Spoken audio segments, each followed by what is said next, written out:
You were doing well before the pandemic hit, and then, bam, you're struggling to stay afloat. You've laid off staff, and the only option you had was to take out a loan and then another loan, and fast forward to several months later, and you're still in debt.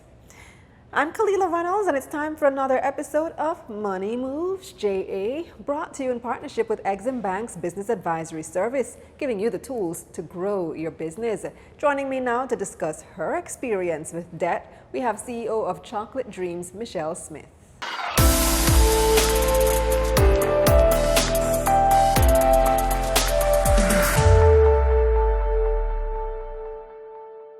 Hi, Michelle. Hi, Kalila. I have to say, I'm a fan of Chocolate Dreams. I'm a big chocolatey, like foodie. I'm a big chocolate lover, so I do like Chocolate Dreams. And you guys have been around for 17 years. That's amazing. Time.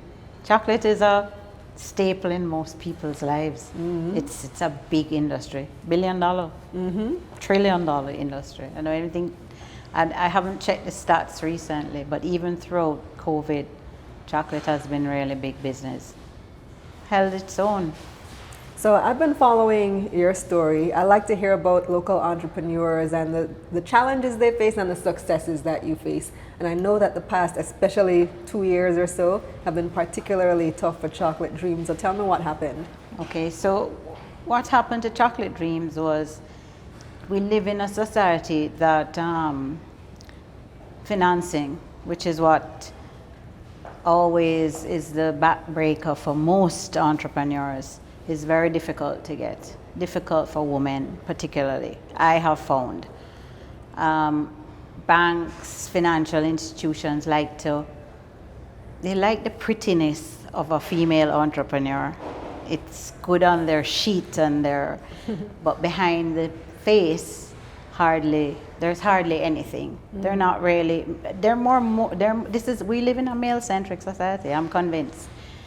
And so the pools of financing that was available to me were not great because most people prefer to finance techs. They don't want to finance chocolate. How? I can't understand, because in the world today we live in, comfort food is huge. Chocolate, huge.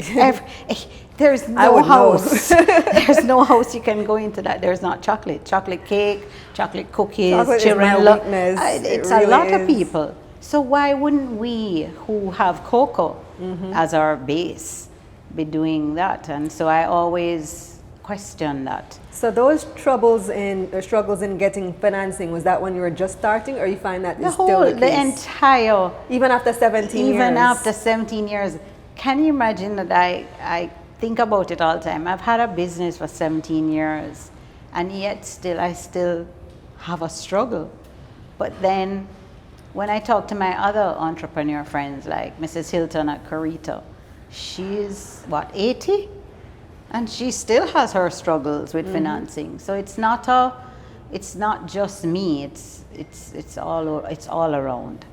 And so I think that's an area we need to look at very seriously, because the viability of my business. I mean, we're 2 years into COVID, and I'm still holding on. There are a lot of people that have folded, bigger than me. I'm still going. So my business is viable. The viability of it is unquestionable. So tell me how COVID affected your business. Okay, so prior to COVID, we had 5 hotels, and we provided the turn-down chocolates for them, for their rooms. So we had those 5 hotels. Once they closed, that took away about 60% of our business immediately. Wow. So what I did in that period was very turbulent, very, very turbulent. I had to call on very, very, very good friends for advice, including my daughter. And we kind of set the path for Chocolate Dreams for last year. And we pretty much got through the year very gingerly. So what I did was Devon House had closed. The factory at Roosevelt did not have, we opened Devon House because we didn't have the walk foot traffic at Roosevelt. So we needed somewhere that we were visible. So we found a place on East Kings House Road, and I decided, my advisors, I had a core group of advisors, and they decided along with me that we would move into this small location and put the factory and retail together. Okay. And it worked. It's on a main road. It is. It's visible. right near to La Soucia, heading into Barbican Square. It's perfect. It's the perfect location. And I had gone into an institution to tell them about my move and try to seek some debt financing because, of course, you know, we would have been very behind in our payables. And the response was so alarming. The first one of the responses was, well, you know, we have an all-male risk team. And I was like... They told you that up front? Up front. I was like, okay, so your proposal just has to impress an all-male team. And the second response that I got was, there's a new bakery opening up at Manor Park. How do you see yourself competing with them? And I was like, you know, Chocolate Dreams brand is really big, Kalila. My brand is actually bigger than my business. I've spent 17 years working the brand, and the brand has built itself. So I wasn't worried about Manor Park. I was focused on survival. Right. That's what I needed to do, and I did it. I went online. I'm my social media manager. I do all social media. I interact with all clients. Sometimes 2, 3 o'clock in the morning, they'll WhatsApp me. Wow. From overseas. They want to send their folks stuff here. They're happy with us. They're happy with me. I have a tighter staff. It's only 7 of us, including me. So we're running a very tight ship and a very efficient ship as far as we can. And we've done well with it. And I'm happy that we are where we are. We're not anywhere near where I want to be, but I would say we're floating along and we're surviving, which Do you is export? Great.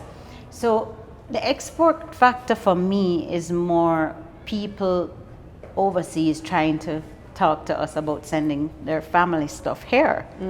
But in the same breath, what I'm doing is I'm trying to put some of my products on Amazon. Just actually to start. Great idea. So I actually sent something as a sample away to test the market and see how it would go. So I'm in the process of doing that. And I've also, 2 hotels have called me back in a very small way because, you know, there'll be ginger in their opening.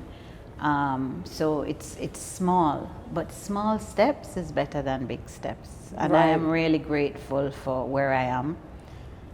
I want to look at the export market really hard in 2022. That's my goal, is to look export more than, you know, I think we're okay in the local market because I have customers who have been with me for 17 years and stay with me. And there has to be a reason. Our quality has not fallen. I listen to my customers. If they have an issue, I try to deal with it as best I can. And I'm always present. So I think that's a good thing. So I think Chocolate Dreams will survive COVID. I always thought so. I think I did an interview on NNN before, in the early days of COVID, and I said I was always thinking post-COVID. I still am. I'm hopeful that we're going to be in a better place next year. We're all hoping that, because last year we were saying the same thing about 2021. Yeah, I don't like the curfew. I think that curtails my business a lot, because Sunday is a big day for me with comfort food. Right. So I'm curtailed by that. So would you say that the majority of your pivot strategy is in going online? Definitely online. Definitely big social media presence is very working for me a lot, and I'm glad for that. I'm happy because it's easy. I'm a social media freak. I Twitter, Instagram, Facebook for both my personal and business. Wow. You know, so So I when we keep- tweet at Chocolate Dreams, is you answer It's me. personally? That's pretty cool to know. Because So, I don't think when you hire social media people, they don't appreciate as much yeah. what you physically need. So that's how I got there. So how have you managed to keep Chocolate Dreams afloat? But I created a document in my business which tells me my income and my outcome. So my income and my payables, my staff, my utilities, everything is logged on a spreadsheet. So I all the time know exactly where I am in the month and where I need to be. And I follow it exactly. So we also, our times are 10 to 6. So we limit the time that we have for production and limit and you know, try to encourage our sales. But we've been able to do it by, I don't know, I don't even want to say it to you, but it's true, it's divine intervention. my income has been stable in the business. For the last 8 months, we have been okay. The only time we had a problem was when we went on the 4-day a week. That literally chopped us, okay? But prior to that, we were going along very well. So I just through your own monitored cash flow? through our own cash flow, And no it's outside primarily help. retail since you didn't Retail. have the hotels. Retail. So that told me a lot. That it taught me a lot, and it told me a lot. It told me a lot about how to operate, how not to, you know, what I can do and what I can't do. You know, what buying stock, you know, buying big stock or buying small stock as you need it, which is what I do. I don't have a big stock room or anything like that anymore. So I buy it as I need it, and it works. It works really well. Plus, we in the chocolate business, there's so many lines of chocolate you can do.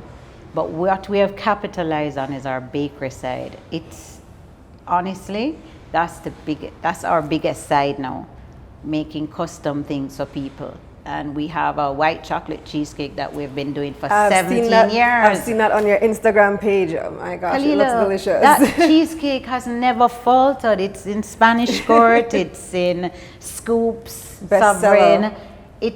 So we don't compromise on our quality either. Our recipe is the same, our quality is the same, and my staff has been absolutely tremendous. I kudos to them because they're working under stressful times Right. too, and we have our hard times. Nothing in life is perfect, but what we have is that I can get mad and quarrel, or I can go in my car and drive around the block 3 times till I calm down, because I tend to get anxious when my customers are, you know, if time is they're delayed. But my staff has been really, really very, very excellent. I couldn't have done it without them. No way. So would you ever consider listing Chocolate Dreams on the stock exchange? Kalila, I would love to. But I would love to. I don't know how. Everybody says it's easy. I mean, I think, what's the lady at Stock Exchange again? Marlene Street Forest? She will tell every time she goes to somewhere that she's speaking and I'm sitting in the audience, she mentions it. Because she's been expecting me to list for years. It's just that it looks so it just looks monumental to me. It's just, you know, I need somebody to come to me and say, Michelle, let me list you, and they do the work. Well, I wouldn't be surprised if somebody call you after this. I would just do it in a heartbeat. Yes, I would list in a heartbeat. I think it's the way to go, you know. I think that should be every entrepreneur's channel out, is to list. That's a great way. And I think a lot of people like Chocolate Dreams. You know, I have customers, I tell you, for so long. They would buy into Chocolate Dreams in a flash, I'm sure. Absolutely. Well, I wish you all the best with the business, Michelle. Thank Continued you. growth, and once this pandemic is over, you get back the hotel business. The next thing is you do your IPO, and I'm talking to you again in a different capacity. Yes, bigger, better. I love that. Thank right. you so much for having me. Anytime. Here's a recap of some of Michelle's key points. To assist with balancing your finances during a difficult time, try the following. Create a spreadsheet to monitor your income and expenses. Use social media to encourage your sales. Replenish your stock only as you need it. And finally, capitalize on the side of your business that's bringing in the most income. And that's it for this episode of Money Moves JA, brought to you in partnership with EXIM Bank's Business Advisory Service, giving you the tools to grow your business. If you're interested in a loan product for your own business, visit eximbankja.com or drop me a DM. Also visit my website, KalilaReynolds.com, for a summary of this episode. You can click the link in the description box below. I'm Kalila Reynolds. Until next time.